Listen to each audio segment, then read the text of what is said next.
Guys, ito guys, mag-invento ako ng pagkain ko, nagugutom ako guys.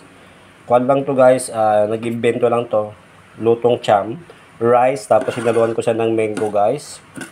Then, haluan ko siya ng konting gatas guys, evaporate gatas. So, tapos haluan ko ng konting, tawag dito, yung gata ng niyog,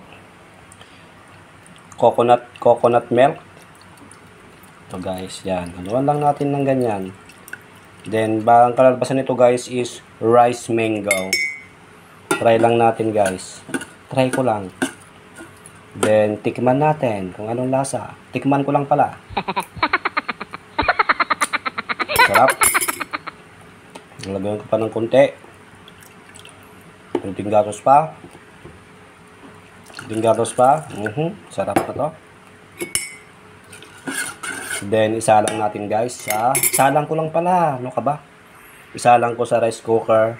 Then, antayin ulit natin. Ito na, isasalang ko na sa rice cooker. Ito guys, luto na yung kanin. Tikman natin guys kung ano ang lasa. Ito na po, yung kinalabasan ng ating mango rice guys.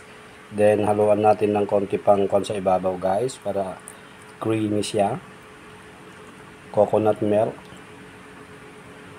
Ito guys. Then tikman natin guys kung gaano ba to kasarap yung inimbento ni Conejo.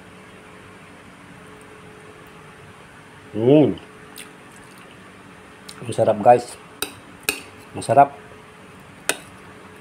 Promise. Try nyo guys. Pag natikman nyo, masarap. Nakakalimutan nyo yung pangalan nyo.